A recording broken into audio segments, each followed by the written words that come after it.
Evening and welcome to the July 23rd, 2024 Eugene Planning Commission meeting. I'd like to call this meeting to order. My name is Tiffany Edwards. I'm the chair of the Eugene Planning Commission, and I'm going to start by reading the city's land acknowledgement statement. Since time immemorial,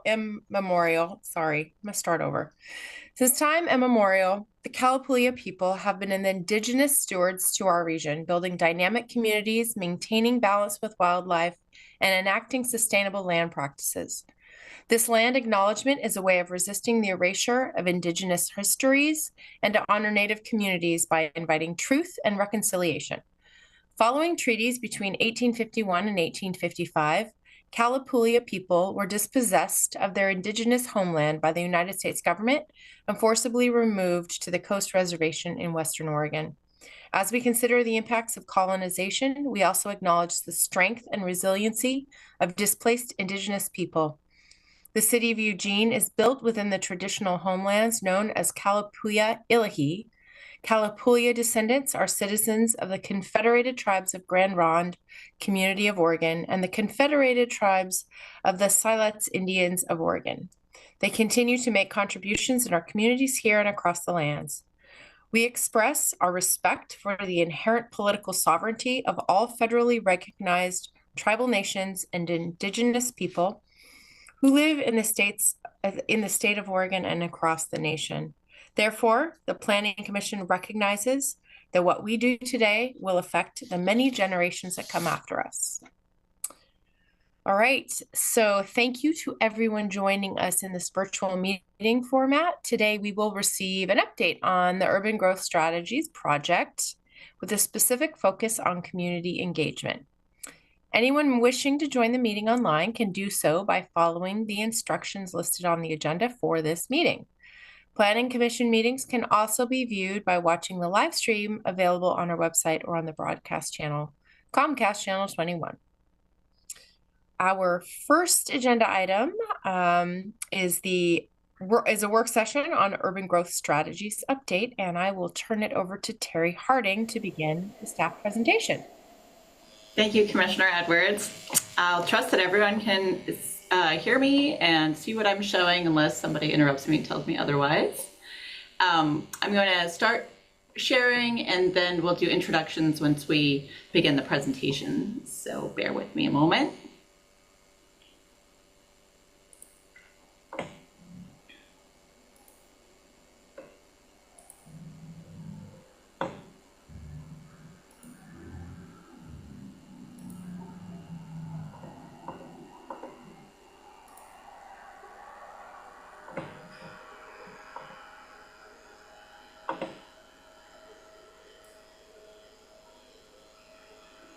Okay, great. Good evening, Commissioners. We're happy to be here tonight to present you with an update on our community engagement work that's underway for the Urban Growth Strategies project. We have done a lot already and are excited to share it with you tonight. My name is Terry Harding. I'm the Principal Planner with Community Planning and Design. And other staff with me here tonight are Leah Rausch and Stuart Warren, who are leading components of the engagement work and will present updates to you shortly. We also have two amazing interns with us, Marilyn and Abram, who would like to introduce themselves now and tell you a little bit about what they're up to this summer. So I'll pass it off to Marilyn and then Abram.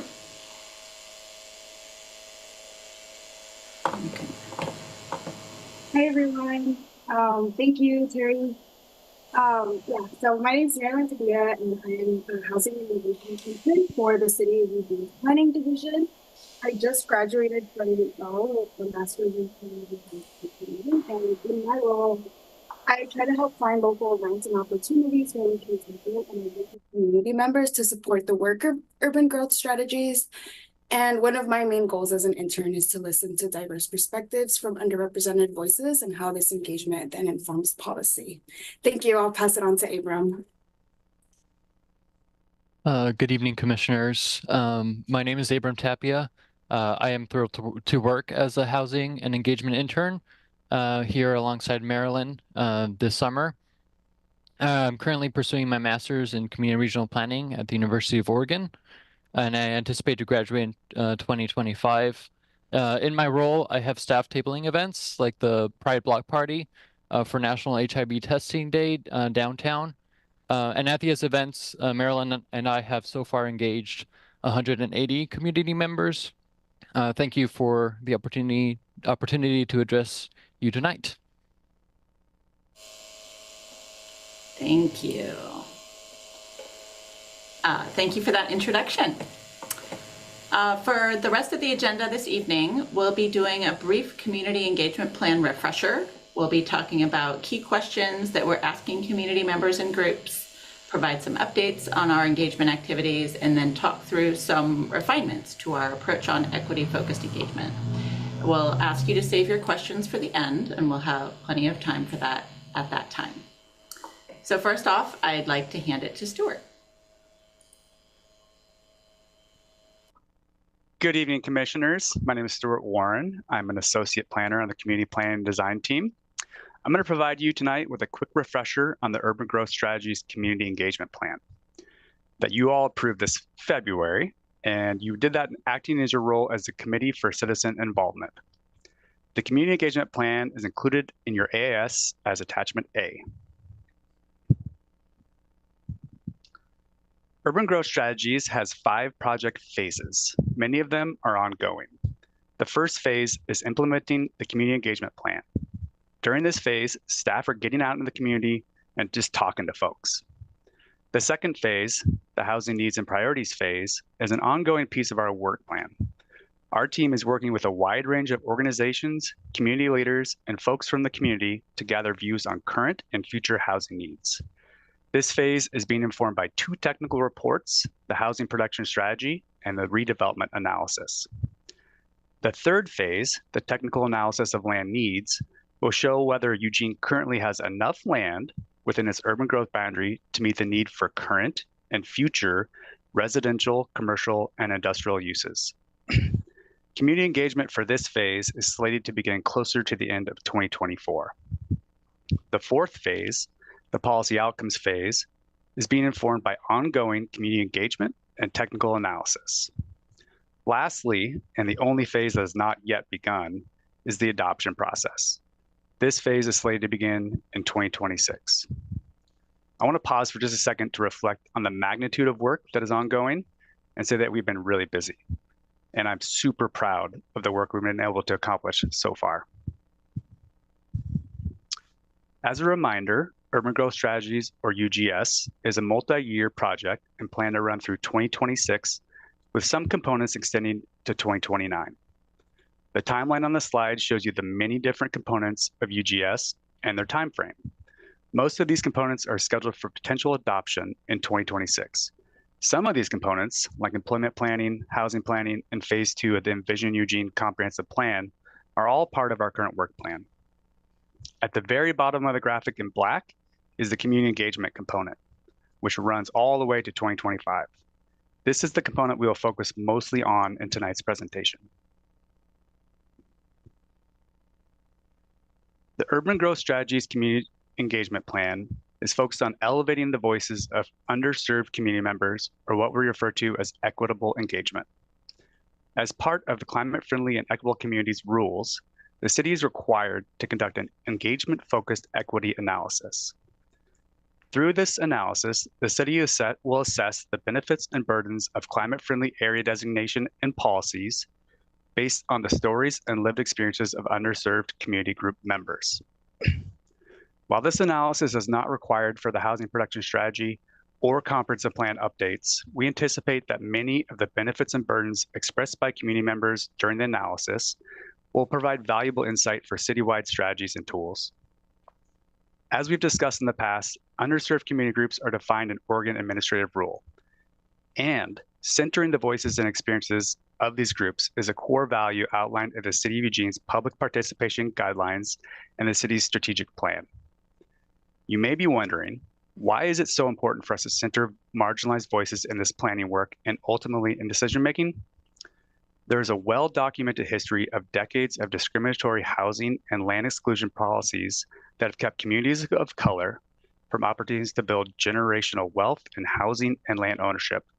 as well as from accessing affordable and quality housing near schools, grocery stores, jobs, transportation, and clean air and water. These harmful policies from the past are still felt in Eugene today, including the exclusion of non-white people from Oregon, the displacement of the Ferry Street Bridge or over the bridge community, and the exclusionary roots of single-family zoning and restrictive covenants. The Community Engagement Plan outlines the engagement goals for urban growth strategies.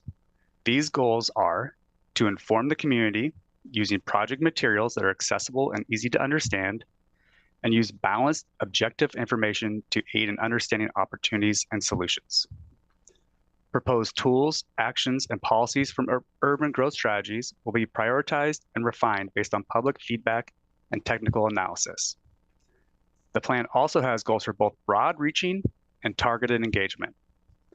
Broad-reaching engagement is intended to engage the community as a whole, whereas targeted engagement will involve working directly with expert stakeholders and underserved community group members to ensure their feedback and concerns are understood and articulated alongside technical analysis.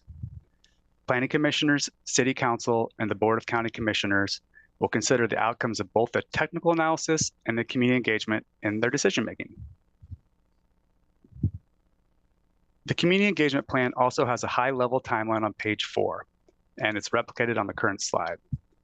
This year, we have ongoing social engagements, working group meetings, interviews, and meetings with the Envision Eugene Technical Advisory Committee, or ETAC.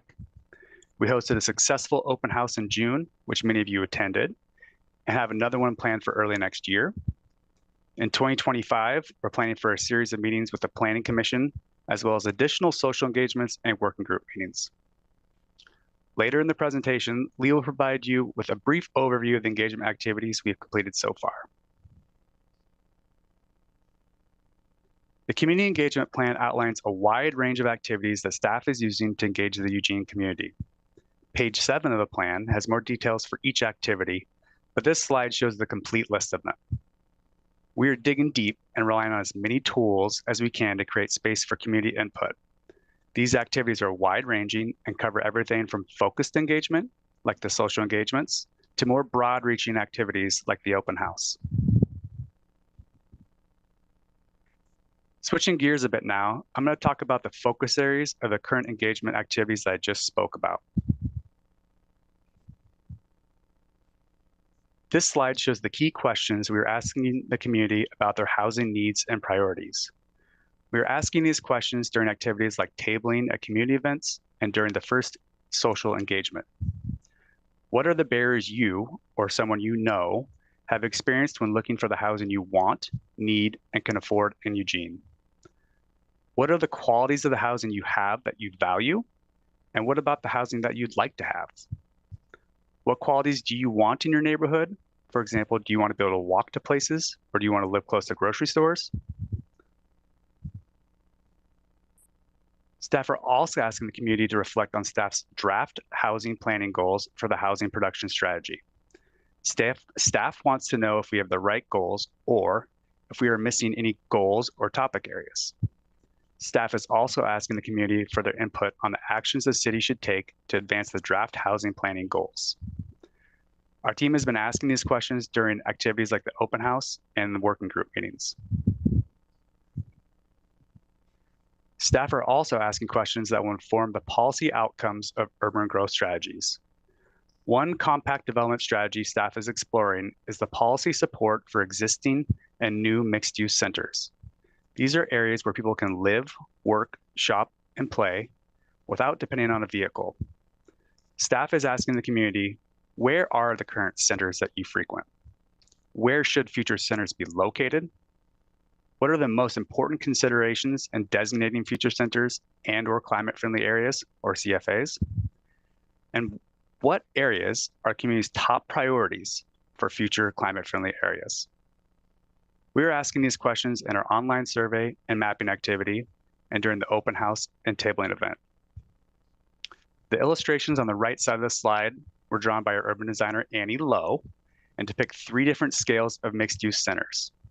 From the top to the bottom, and from smallest to largest, are the neighborhood centers, core commercial centers, and downtown center. At this point, I'd like to thank you for listening, and we'll turn the floor over to Leah. Thanks, Stuart, and good evening, commissioners. My name is Leah Roush. I'm a senior planner in community planning and design. As Stuart and Terry said, I'm going to share some updates on our recent engagement activities, kind of dating back from your approval of the community engagement plan back in February through really the beginning of this month. So I'm going to go through each of the activities in the order that they appear on the engagement plan on page 7. First, as Stuart mentioned, much of our engagement has been focused on understanding the community's needs and priorities for their housing and their neighborhoods. Much of that engagement is grounded in understanding people's lived experiences, including the unique experiences of Black, Indigenous, and people of color communities in Eugene. So I just wanted to share with you at least one quote from our first social engagement, where we asked folks to reflect on their housing experiences, needs, and priorities. So I'll just read the quote quickly.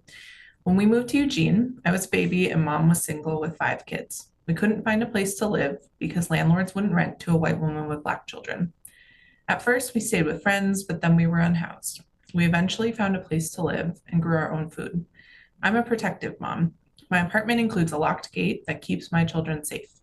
I would like to own a home so I could do what I want, maintain a garden, install solar, or remodel with eco-friendly materials. But I don't have generational wealth or qualify for a home loan with a bank. We posted just one of these social engagements so far at the Black Cultural Initiative, and we worked with community collaborators, 2 of whom are pictured here, David and Eva, to facilitate the event and recruit participants from BIPOC communities. This first event was coordinated with 2 other city divisions who were doing active community engagement, so the Sustainability Program and Community Development Division. We have a second event planned in the fall at the UO Longhouse, and we'll likely do a third event in early 2025. As I mentioned, these events are focused on building community and relationships. So much of the first session prioritized storytelling, and I expect that to continue through future events. The second activity we've been moving forward is a series of working groups with housing, development, and business stakeholders. The first 2 meetings in February and April focused on barriers to housing, housing goals, and brainstorming potential actions for the housing production strategy. Upcoming meetings will focus on climate-friendly areas and mixed-use centers, refining and prioritizing actions for the housing production strategy, and the land use designation map. Future meetings into 2025 will bring in more topics, including land use efficiency measures, the economic opportunities analysis, housing capacity analysis, and land supply studies. Early in the year, kind of at the beginning of this work, staff did some informal interviews with housing partners and with other city staff to inform the implementation of our community engagement plan. The intent of our engagement strategy really is to use the community's time efficiently. So we've been looking for ways to coordinate with other city programs on engagement. One of those strategies has been working with the Consolidated Plan Update, which is run by the Community Development Division. The Consolidated Plan is a 5-year plan to address housing, homelessness, and community development needs in Eugene and Springfield using federal housing and urban development or HUD funding. They hosted small group interviews with 37 housing and human services providers to discuss needs for housing and community development programs, which will also inform the housing production strategy and some of our other urban growth strategies work. We're planning to do additional interviews in the fall to reach people from or serving underserved communities, which I'll talk a little bit more about later on. We've, of course, been super excited to have Marilyn and Abram on board to support a lot of this engagement work this summer, but specifically participating in community presentations and events, as they mentioned. They've been seeking out events that reach people from underserved communities or reaching neighborhoods where we don't often get as much engagement. There you go. And we've also presented to various city bodies and seeking out other ways to share information and offer future engagement opportunities. So this is just a quick snapshot of some of the recent presentations and community events that we've participated in. There's a bunch more coming up this summer and into the early fall. In addition to some of this more targeted engagement, we also, of course, have ways for the general public to engage. This included a community open house in early June, where we talked with the community about urban growth strategies, as well as inviting other city departments to participate and share information. There's also a survey and a mapping activity on Engage Eugene to assess people's interest and priorities in mixed-use centers and climate-friendly areas. And the team is working to identify gaps in our responses so far and to look at how we can target areas to encourage more engagement. So in addition to these initial engagement activities, we're also planning for future engagement through the fall and into 25, as I've alluded to a little bit already. We've been focused on filling gaps in our equity-focused engagement strategies and really looking at how we can center the voices of people from underserved communities in this work. Not only is this a priority for the city, but it's also required, at least for some components of urban growth strategies, as Stuart mentioned. The good news is we've received additional funding from the state to support this work as a part of a climate-friendly and equitable communities implementation grant. I'm going to talk a little bit about integrating equitable engagement in climate-friendly areas designation specifically, and then I'll hand it off to Terry to talk about a proposed equity advisory panel. So as you all know, one of the first components of urban growth strategies we'll need action on is the selection of climate-friendly areas. So as a reminder, a climate-friendly area is intended to be an area where most people can meet their daily needs without relying on a car. They're urban mixed-use centers or areas that contain or plan to contain a mix of high-density housing, jobs, businesses, and services. These areas are served or planned to be served by high-quality walking, biking, and transit infrastructure. There's a specific state requirement to conduct an engagement-focused equity analysis as part of the climate-friendly rules, and the equity analysis looks to uncover key community outcomes, potential benefits and burdens to underserved communities related to climate-friendly areas designation, and how the city could mitigate any negative consequences from CFA designation with a specific focus on housing displacement risk. Now that we're a little further along in the work, we've been able to parse apart the different phases of engagement in identifying and selecting climate-friendly areas. These phases, along with key questions, audiences, and tactics, are outlined in attachment C of your AIS. First, as you've seen in this presentation, we've been focused on kind of socializing the concept of mixed-use centers at different scales. This is inclusive of state-required climate-friendly areas, but is a broader policy concept that staff will propose within the comprehensive plan update. We've also started to ask the community about their top priorities for climate-friendly areas, both locations as well as understanding why mixed-use centers are important for bringing goods and services closer to people's doorsteps. Also ongoing is looking at the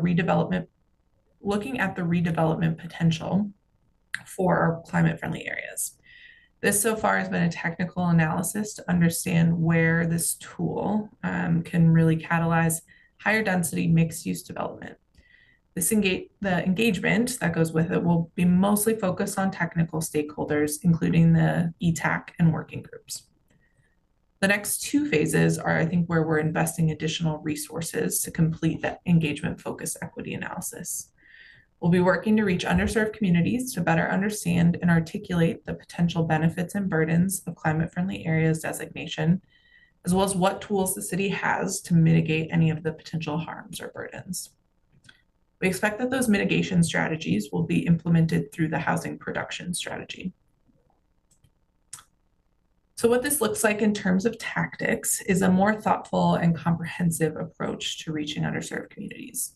Rather than a few kind of workshop style discussions, as we had initially envisioned in the community engagement plan, so-called climate-friendly areas conversations, we're going to do some more targeted outreach through tabling, interviews, listening sessions, and hopefully an equity advisory panel, as well as a multimedia project to carry forward and center the voices of underserved communities in decision-making.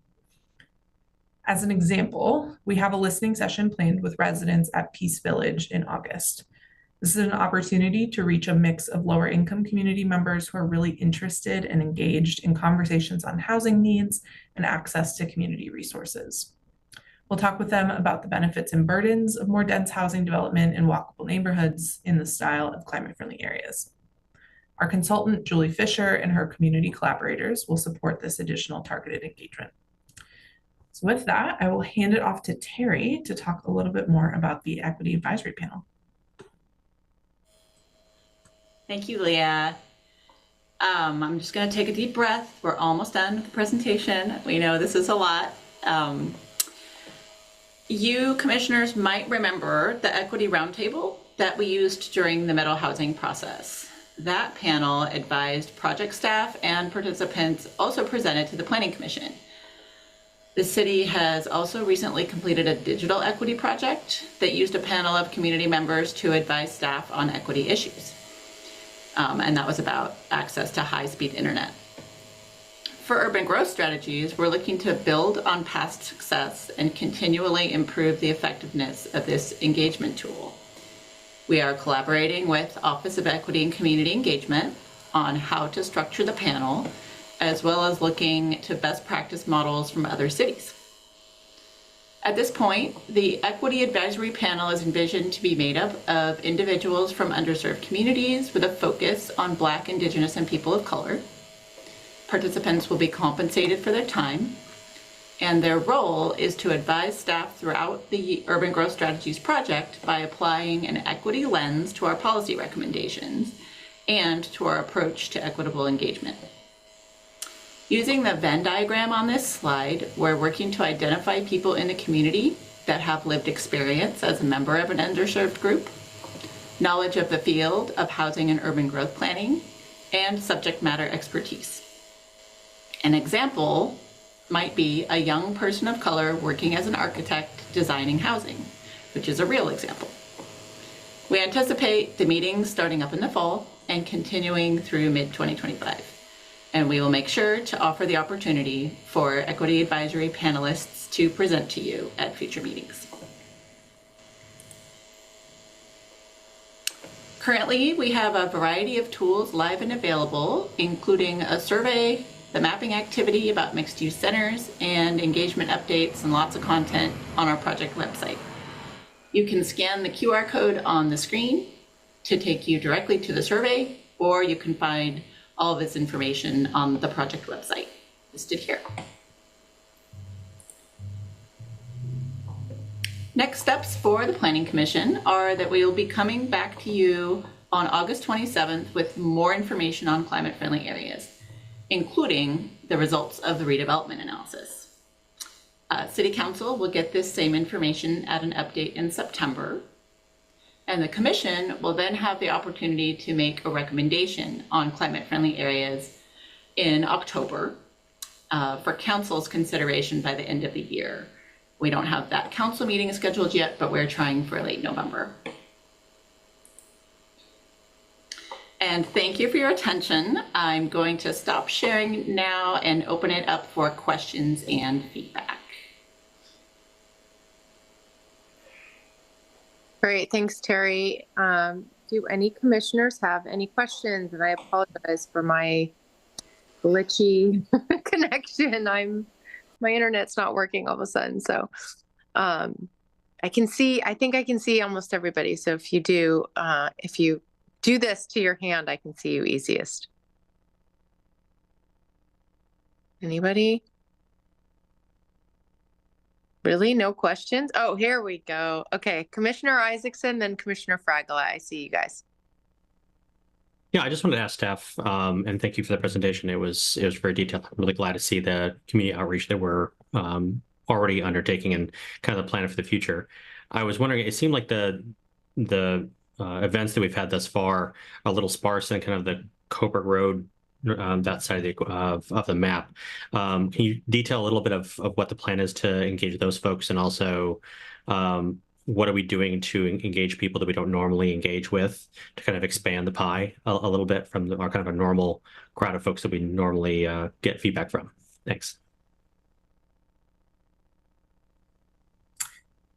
It's a great question. I could take a stab at it. We did go to the Harlow Neighbors Association picnic back, I think that was in June.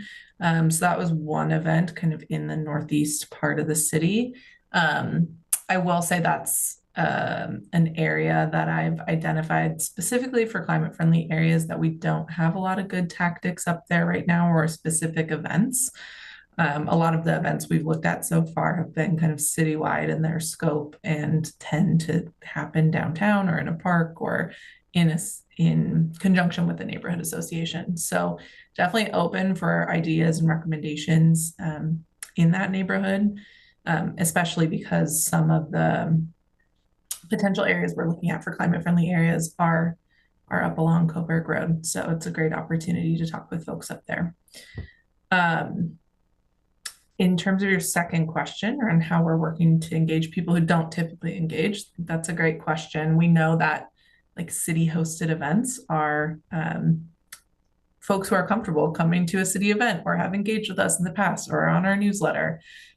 So working with, I think, Julie and her collaborators to do these social engagements, that definitely reaches kind of outside of our typical list of folks. She works with community collaborators who do a lot of that outreach and recruitment of folks in their networks that maybe haven't engaged with the city in the same way or wouldn't maybe feel comfortable coming to a city open house. So that's one tactic. I think going to some of these community events, a lot of what Marilyn and Abram have been targeting are big community events that reach either a broader audience or maybe specific underserved communities that don't show up to or aren't maybe our like typical suspects, if you will. So Pride, Abram mentioned there's some more coming up. They were at Noche Cultural in Springfield this weekend. There's other kind of cultural celebrations coming up downtown that they'll be participating in. So those are just a couple of examples, but certainly something we're trying to get at and welcome ideas and feedback on other opportunities too. Okay, I have Commissioner Fragla and then Commissioner Beeson. Lisa, you're muted. Sorry. Thanks. I appreciated the presentation. I think that you're putting a lot of great thought and intention into the work that you're doing, and you know, I know that it's an effort, and I appreciate the the thought and intention that's going into it. One question that I have is around the Equity Advisory Panel, and I saw, I understand the kind of expertise and lived experience that you're looking for, that intersection. How are you recruiting for the Equity Advisory Panel? Or is it going to be some kind of random process, or are you sending out information into the community? What will that process look like? Thanks for the question, and Leah, feel free to add on.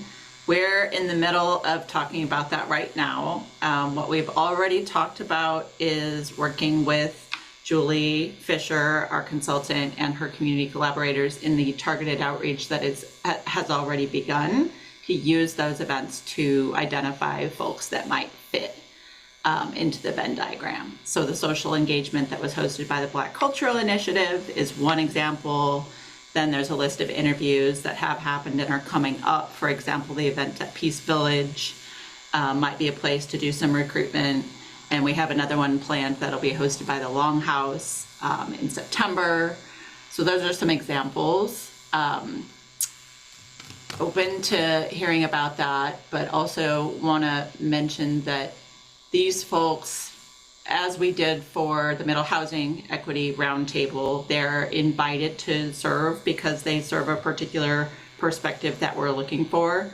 And that group would then advise staff and the process throughout the next steps. So that's the same as we've done in the past. Yeah, anything to add, Leah?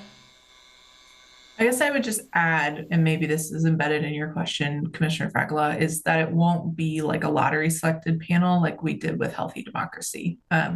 We scoped that early in the process, and it's just a very resource intensive engagement method. And so we didn't have the resource for it resources for it this time around. So this will be a little bit more targeted in that recruitment, as Terry said.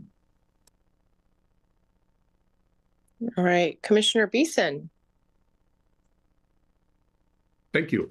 Appreciate the presentation. I want to also, the material that you guys put together, I realize we've seen this, I think, before as we reviewed all this in February. My learning about it is kind of an evolving process, or concentric circles of learning or something. Every time I engage it and get deeper into it, I find there's a lot more to kind of digest and to kind of stimulate my thinking. I really appreciate a lot the way that you guys put this together, the way you organize it, the way you kind of highlight the material, and it's easy to go through in some respects. It also sort of lends itself to being able to spend some quality time with and really get into some of the issues. So just thanks a lot. I've grown a bit used to it, I will say, over time with all of you, but I do like that. And I've got a few questions. Let me try one or two, and then I'll pass. I find myself I get hung up a bit on the words redevelopment. I think I know what that means. I guess I do. I'd like you to talk with me a little bit more, or talk with us a little bit more about redevelopment analysis. I saw it, I was reading about it in here, and then I saw in your presentation you really tied it into the climate-friendly areas. I'm thinking of it as, looking at areas and figuring out maybe how to get increased development capacity in place. That's how I'm kind of approaching it. More opportunities for mixed use, kind of diversification of development. I'm thinking it might wander into the area of code revisions. Can you say a little bit, what does redevelopment mean to you guys? Yeah, that's a good question, Commissioner Beeson. We're going to come back to you at the end of August with the results of the analysis and a lot more detail on the methodology and approach. But at a high level, we contracted with Echo Northwest as a part of their kind of technical support of this project to do, it's really kind of a market study. So we looked at selected areas of the city, and they're primarily aligned with our potential climate-friendly areas that we identified in the climate-friendly areas study. And we wanted to look at the analysis tests, I think 10 or 12 different development prototypes, from like a storefront commercial to more medium density mixed multi-unit housing, up to very high density multi-unit and mixed use development. We wanted to test kind of what is the market feasibility of seeing that type of development in our study areas.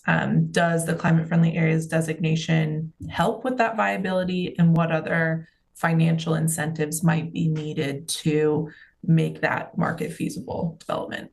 So really looking at like what it costs to develop and what the recipe is to see that type of development in different parts of the city.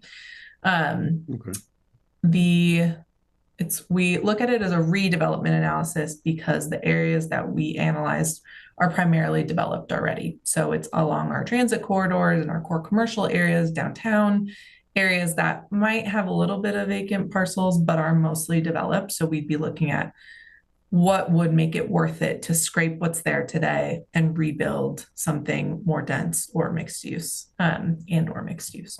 So we'll be coming with a lot more detail on that, but that's kind of the scope of what that analysis was. Well, thank you. I'm very interested in that. I guess as material is developed and you can share it with us, I'd love to see it, and I just look forward to August. And it's I'll just add, we went to ETAC on this last week, so that recording is available, and we could share that out. But we'll be coming with similar, more final content to you all next month. Thank you. I've got a note to myself, and I haven't followed through on it, on sort of accessing the ETAC material. I mean, you have backgrounders plus recordings of the meetings there, I assume. Yes. Yeah, I probably, that's an area I could really do some homework in. Okay. Okay. For me, I find myself, ever since this started, I've been, for better or for worse, I find myself wanting to focus in on kind of this work on the urban side, looking at how we might look at housing capacity analysis, some of those things that you've got the housing production strategies, the buildable land inventory, the capacity analysis, and I'm finding I want to kind of focus on that. Part of it is it feels like that's kind of the heart of what you're going to be doing over the next couple of years, and that's going to then inform what we would need to do with urban growth or urban boundary changes. So, and I kind of get the idea, there's sort of one and then the other. I'm going to say too, I'm expecting, depending on what happens, I've got 3 years left on the Planning Commission, and I really like the way you've set up your schedule, and I'm hoping that you maintain it. I like all of the material on here, and getting to an opportunity to go through the adoption process on these packages, I think will be really exciting. So one other quick one, and then I'll pass it. We talk about different kinds of review panels. I like everything you're doing. I feel like as the Planning Commission looks at this, a lot of what we do is with land use code and legislation, and when we get to the changes on those, we're directly involved in that, and economical to develop the housing that we need inside the urban areas. And, you know, everything in here just sort of lends itself to that. Is there any thought to having some sort of a land use code review panel? I don't know what staff thinks about all. You know, we've got this massive land use code. We work with it all the time. I find myself wondering whether or not there might be some core group of interested people, kind of experts, if you will, in the community who might be able to go through and come up with some recommendations for how we might make the code more flexible. I'm not sure what you all feel. I think it's a good code. I don't, you know, but I don't know what kind of, let me leave it at that. It's whether or not there are opportunities for something like that that might benefit us. Yeah, I think Kind of that's a suggestion. Yeah. a good question and a good point. We are not yet to the stage of this work where we are getting into the code amendments quite yet. Depending on what we're looking at. So if we're looking at changes to like minimum densities or to plan designations, like something like that, an efficiency measure will go through ETAC, and they help us to inform our approach for that, what we can expect in terms of, you know, additional units. That is part of their role in reviewing those efficiency measures. And the other technical work you mentioned, like the housing capacity analysis and employment opportunities analysis, looking at more of that, the technical analysis. They're not necessarily all code experts, so that's not really their role to inform the code. But something like an audit of our code is something that could be like a housing production strategy to look at, you know, a specific project where we look for barriers in the code and get that expert perspective on how we could provide more flexibility or remove barriers. So that's, we're talking about that a little bit from like the housing production strategy. I don't know if we've had that conversation as like an engagement tactic necessarily, but more about how we implement the changes that we've heard through engagement. But yeah, it's an interesting point. Well, let's kind of leave. I realize it's maybe down the road a bit. So I'm going to pass it. I've got a couple of other things I might want to dive into, but I'll pass it on. Thank you. Yeah, Commissioner Beeson, we can come back to you. I can give Commissioner Bailing a shot at in the queue, and then if you have more questions, feel free to get back in. All right, thank you. I have several questions also. The first is in our agenda today. Under the technical analysis on page 12, there's reference to a buildable lands inventory. And I'd like to know more about the definition of buildable lands. Is that all vacant lots, or does it include lots that are perhaps underbuilt or do or do not have potential for development? Is it restricted at all by the land use code? Or are we talking about all potential buildable lands, even ones that might require a change of code to create residential or mixed use? It's a great question, and we don't have our experts in the buildable lands inventory here tonight. Heather and Thea on our team would be the best people to speak to that. We will be coming back to you all at some point on the buildable lands inventory. That's slated to get started on that towards the end of this year and into early 2025. So they'll come back to you with a lot more detail on that methodology and approach. But it does look citywide at all of our land, and whether it's designated for jobs, for housing, for other public uses, and then looks at if it's fully developed, if it's partially vacant, if it's protected, maybe because there's wetlands on it, or if it's committed for like public uses, like public lands. So it looks at all of those kind of different categories, and a lot of that is directed by state statute, how we can approach that methodology. But Terry, I would add one more piece to that, because I think part of your question, Diane, is or Commissioner Bailing, excuse me, if there are places that are opportunities to make a change, and those can have a place in the process as an efficiency measure. So a little bit further down the line, once we have the baseline completed and we have our buildable lands inventory categorized by what is currently on the ground, the next step, or one of the next steps, is then looking for opportunities to make changes. And so that will be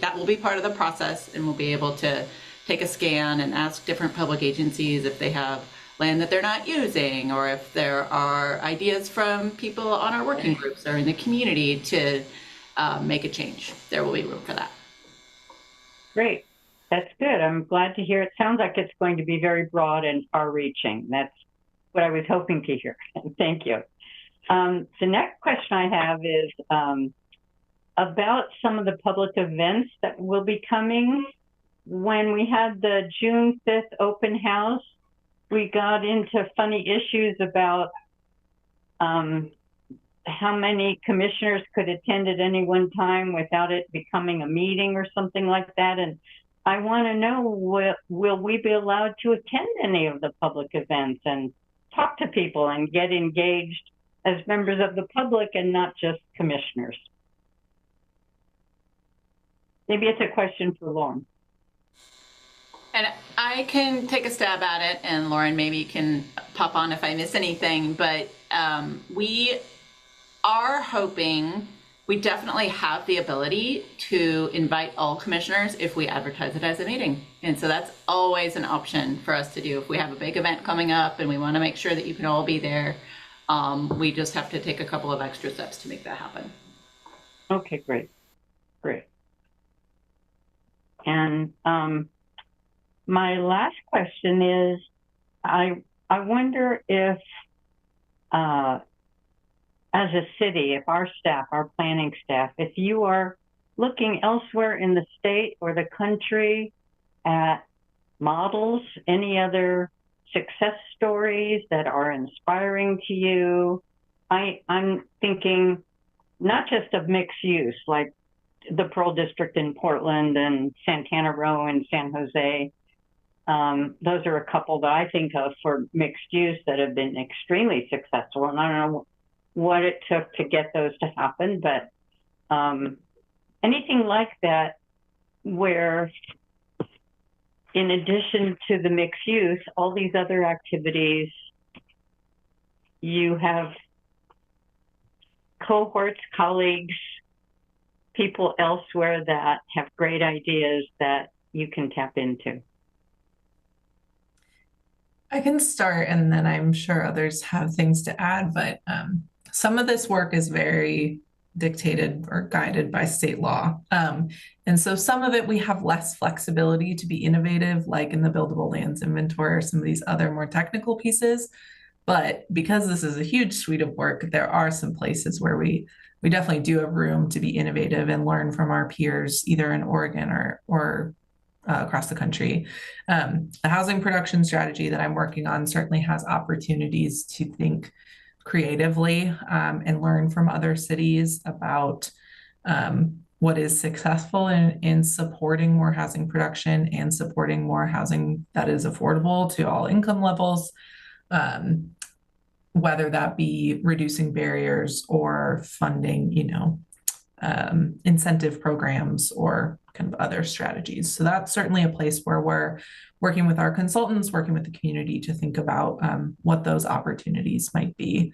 I think another one that I'll just put Stuart on the spot is he's been doing a lot of research on mixed use centers, which is a big concept across the country. I don't know if you want to say more, Stuart. Yeah, Thank happy you. to. I think this is all very Commissioner Bailey, thank you for the question. I spend a lot of my time looking at what other cities are doing from around the region, particularly Salem and Bend, as well as other cities from around the country. And I would just point out two that I find really fascinating right now. One is Charlotte, North Carolina, mostly because their comprehensive plan has won a bunch of awards based off the policy work they've done, but as well as the community engagement they were able to accomplish through that process. So they stand as kind of a golden star for us, and we're using a lot of the work that they've done already to kind of frame a lot of our thinking around especially mixed use centers and access to goods and services.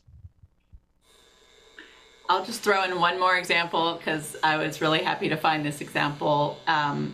Puget Sound Regional Council has been doing some work on policies around equitable engagement and how to compensate people fairly. And so we're looking at their policies and our own Office of Equity and Community Engagement, which not every city has, but we are lucky enough to have, to see how we might be able to adapt that for Eugene. So that's another example.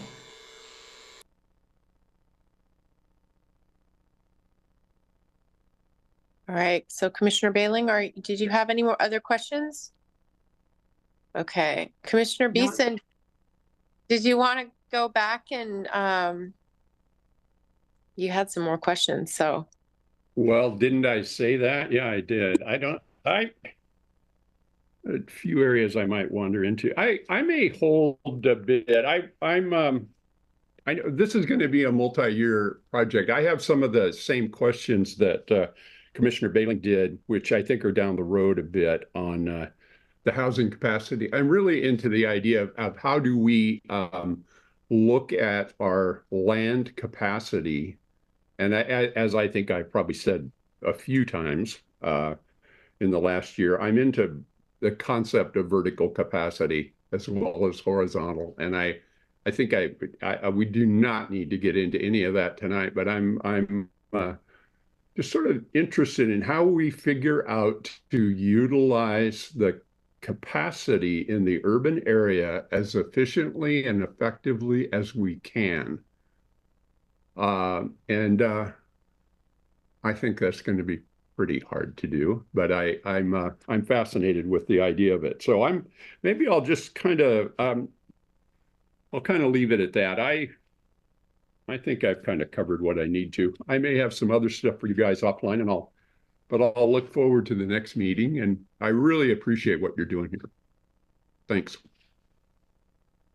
Okay, thanks, Commissioner Beeson. So I have a question, and I'm just going to jump in. I don't see anybody else in the queue, but kind of related to just the gathering of public input and all of that. I, in my professional world, often encounter individuals or businesses who are looking to either locate or expand, or people who are looking to build something on they're looking to buy a parcel and they want to understand. I'll give you an example. I have a colleague that is a middle housing developer in Bend, and looking for very specific opportunities within Eugene and Springfield and Salem and other communities is to do, this is what they're doing in Bend. Is this allowable in Eugene, and where, and, all that kind of just apples to apples kind of thing. And so there's been circumstances where sometimes it works, sometimes there's a zoning issue, or it's an unincorporated area of Lane County, it's unannexed or something. I'm just curious if there was a way to help capture some of that, because I can't possibly be the only person that's engaging. I mean, we have a whole subset of professionals that do this work for a living. And I'm just kind of curious. I know you all are engaged with certain folks, I could name by name, but I'm just curious if there's a system or a process for which we've been able to try to gather some of that, such and such developer was hoping to do something, but the code as it stands was prohibitive in this way or whatnot. I feel like that would be really useful, and kind of look at it almost backwards, where we're like, well, if this is the outcome that we're trying to accomplish, and we can walk it back and say, well, these are the barriers that would prohibit us from being able to do that very specific thing. I'm just kind of curious if they're, internally you guys are capturing things, or if you're engaging with specific developers or land use planners or anybody else like that, and just if there's a process. We are. I was waiting to see if Leah was going to unmute, because okay. She's very active in this, and all of us are. There are a number of things that are currently underway, one of which is a task that our consultants are helping with to develop a list of barriers. And as you also know, we are working with a housing and developer working group that's had a couple of meetings on this. There are also some interviews being held to interview local developers about problems they run into in the code. I would also say we daily talk about these issues, because we have a land use counter and staff that answer questions all day long. And so we're constantly talking with our land use planners and trying to identify things that are coming up in the everyday process world. All that being said, we certainly welcome additional ideas. But yeah, this is one of the things that's very active at the moment, where we're learning about specific barriers to housing production in Eugene from people who are experiencing it and working with the system. Awesome. Thank you. That's really great to hear, just because I often hesitate to send people your way if they have questions or whatnot, just because I don't necessarily, I'm usually would direct them to a professional or somebody that, but that is helpful to hear that you guys are interested in just any of that kind of anecdotal feedback, or so thank you. Any other questions? I don't see anybody else popping up in the queue. Nothing. That was really all I had. You all know, aside from the fact that I missed the ETAC meeting last week, and if you could send that recording, I haven't been able to find it. So I had actually reached out to Elena to see if it had been posted yet. So that would be awesome. And I think that there's probably a couple of planning commissioners that would be interested in getting a little nerding out on the technical components. Yeah. Elena just got back from vacation, so I think she hadn't gotten it posted yet. But once that's live, we'll share that out with the planning commission. Okay, thank you, because I knew I had some homework. Okay. Well, yeah, great job, you guys. There's so much work, and I attended the event. It can make your head spin, and I really applaud you guys for being able to juggle all of the different projects and processes that are happening concurrently, and it's a lot. And I can only imagine trying to communicate to the public to try to really parse it down so that it's understandable and simplified, because I still find it very, very technical. So I think if we don't have any other questions, we can move on to items from the commission and staff. If anybody has any items that are burning items, maybe I'll see if Alyssa has any updates. I always have updates, but if there were commissioners, I would, happily let them go first. Not seeing any interest. Let's see, just in terms of planning commission meetings, as Terry mentioned, your next one is August 27th, and that's going to be on some more urban growth strategies topics. We are working on the September, October, and November calendar for you. Definitely hold your regular meeting dates, the 2nd and 4th Tuesdays, and we just finally have the results of the poll, so we're going to be adding a few more dates, and we'll let you know what those are as soon as possible.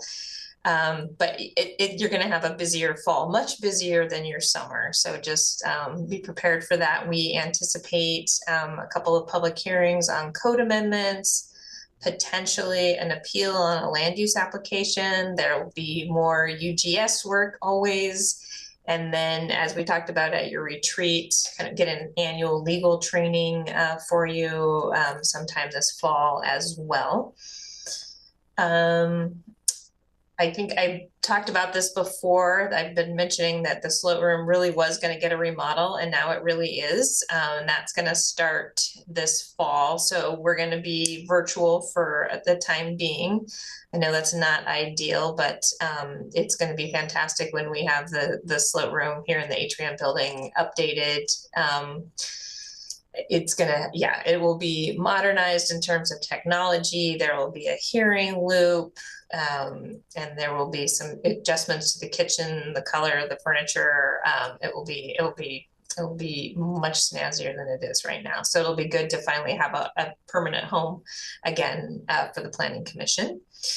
And then the third thing I wanted to bring up, and a couple of you have brought this up with me before, is, up until fall, you typically had a public comment, about 10 minutes reserved at the beginning of every single work session for public comment. And then the city kind of put a pause on that after there were some, across the nation, across the state, there were folks who were really being offensive, and there was profanity.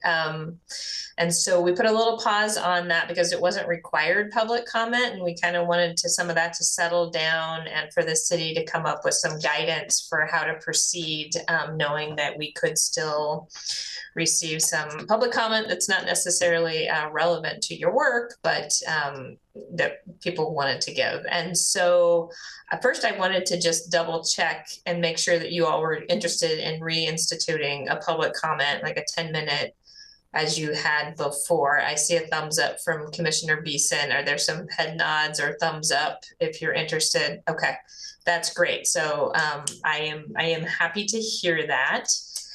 We will, to do that, some of the guidance is to kind of keep it short and give folks a time limit. Our host, so Crystal or whoever else is running our Zoom, we will add some changes to their moderating in case there is profanity. That typically folks would be cut off in that case. There would just be some additional introduction. We will, for that particular public comment, we'll be using the allow to speak function as opposed to bringing them into a panelist, so that we have more control over the speaking and what's displayed. What I can do is send out kind of what the protocol will be, and we can institute that actually at the next meeting. It'll be easier because everything will just be virtual then, but I can go ahead and write something up based on that guidance and just send it out to you, so you all have that and we can add it back to the agenda. Do you guys have any questions about that? Okay, pretty simple. Oh, I can't hear you, Commissioner Edwards. I said, I don't think I have about that, but I did want to ask you if you're able to speak or share anything about the latest middle housing remand. Are you able to? Lauren, would you like to pop on and say anything about the remand? What I can tell you is that Land Use Board of Appeals did remand it, but Lauren, well, you're great at summarizing this. Good evening. Yes, Elizabeth's correct that so as you're well aware, the city had adopted a middle housing ordinance. It was appealed to LUBA. LUBA affirmed the first ordinance and went to the Court of Appeals, who remanded for. Lauren, we can't hear you. There's something wrong with your audio. It sounds like you're coming in from the end of the ocean. Oh no, okay, one more. The ocean. Many of us have had that problem because there was a new Zoom update and it has picked it's picked the wrong speaker for us. Okay, how about now? Yeah, let's okay. go. Yes. Thank you for letting me know. All right, I'll start over. Good evening, commissioners. So Alyssa is correct. The city's kind of second round of the middle housing ordinance was appealed to LUBA. LUBA issued an opinion remanding this ordinance as well for similar reasons based on kind of findings and information in the record being insufficient to show compliance with goal 11, which is the public facilities and services goal. The appeal period to to appeal that decision to the Court of Appeals will run on July 31st. And so if at that point no one has appealed the decision, the remand will be effective and the city will process another remand. During the remand process, city staff will apply the model code, just like we did for the first remand. And so my office has been working with PDD staff to kind of figure out a recommendation for how to update the middle housing ordinance. I think we got some good direction from LUBA in a way that will be acceptable and show compliance with goal 11. So I anticipate that, if LUBA's decision is not appealed, then obviously that would be coming back to council, probably not back to planning commission to process that remand, but that's still a little bit up in the air. We're working on what the process looks like and what the recommendation for the change to the ordinance would look like. Okay. Thank you. Sorry to spring that on you. I forgot that I meant to ask about that. And I figured there was probably commissioners that would be interested to know what the latest update. So thank you for humoring me. Okay. Anything else, you guys? I have to say, for just Alyssa, just from on the Zoom public comment, a friend of mine's city councilor in California, and they somehow got Zoom, and maybe you should look into it. There was a delay feature that allows the people, much like a 5-second delay, that allows you to hear what is being talked about before it's broadcast, and you're able to hit the button if somebody does something nefarious. So you might look into that. Supposedly Zoom has that feature. I don't know anything more about it. We'll check that out. Thank you for that tip. Okay. Well, if there are no other updates or questions, speak now or forever hold your peace. Otherwise, I'm going to go ahead and adjourn our meeting for this evening, give everybody some time back. So we will see you all at the end of August. All right. Thanks, everybody. Thanks, everyone.